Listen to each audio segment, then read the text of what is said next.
Oke, Prof. Jadi kalau misalnya dicontohkan, ini kan mahasiswa yang eh, tidak inginnya kalau misalnya diungkapkan itu malah nantinya timbul masalah besar seperti itu kepada dosen yang mungkin berpengaruh pada nilai ataupun yang lainnya seperti itu. Lantas bagaimana, Prof, ketika seorang mahasiswa itu ketika bimbingan, misalnya bimbingan skripsi atau bimbingan proposal seperti itu, terdapat tanda-tanda bahwa dosen ini akan melakukan pelecehan seksual. Sikap yang harus dilakukan oleh seorang mahasiswa itu sepertinya sebaiknya seperti apa, Prof?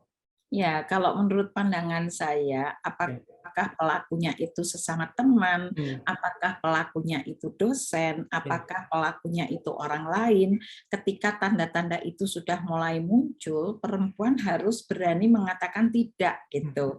Nah, persoalannya tadi di dalam budaya patriarki itu kadang-kadang nih Mas, ketika seorang perempuan itu mengalami suatu masalah, dia cenderung diam. Hmm. Kemudian ketika dia mengalami masalah, dia menutup diri. Atau kemudian dia menangis tetapi sendiri, tanpa diketahui oleh orang lain.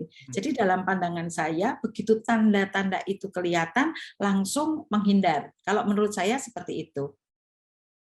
Kalau langsung menghindar terus nanti apa ya istilahnya ada ketakutan nanti berpengaruh pada nilai misalnya, Prof. Karena ini kan dosen memiliki istilahnya kuasa terhadap mahasiswanya. Nah, itu apakah nanti juga akan berpengaruh kepada istilahnya komponen yang lainnya, Prof?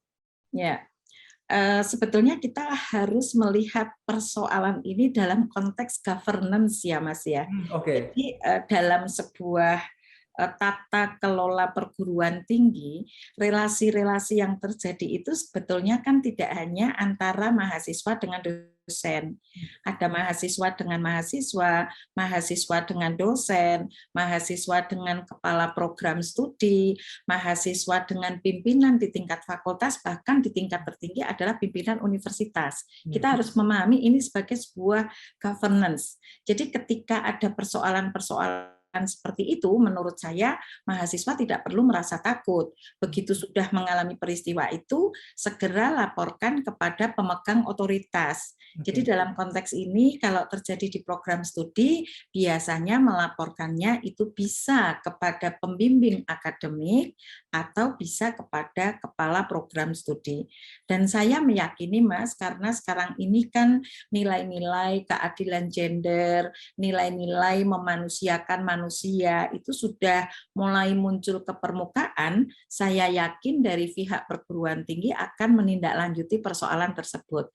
Dan kalau itu betul-betul terjadi, saya yakin akan terjadi penggantian pembimbing dan sebagainya. Jadi yang terjadi selama ini adalah adanya ketakutan dari mahasiswa untuk mengalami tindakan-tindakan yang tidak menyenangkan tadi gitu. Jadi intinya adalah mahasiswa harus berani ketika Ya, mereka memang diperlakukan seperti itu. ya, Misalnya bisa lapor kepada prodi ataupun dari wakil dekan kemahasiswaan seperti itu ya, Prof ya, ya, biar nantinya bisa ditindaklanjuti dan kampus juga merasa aman seperti itu, Prof. ya, Nah, betul. Terima kasih sudah nonton. Jangan lupa like, subscribe, dan share ya.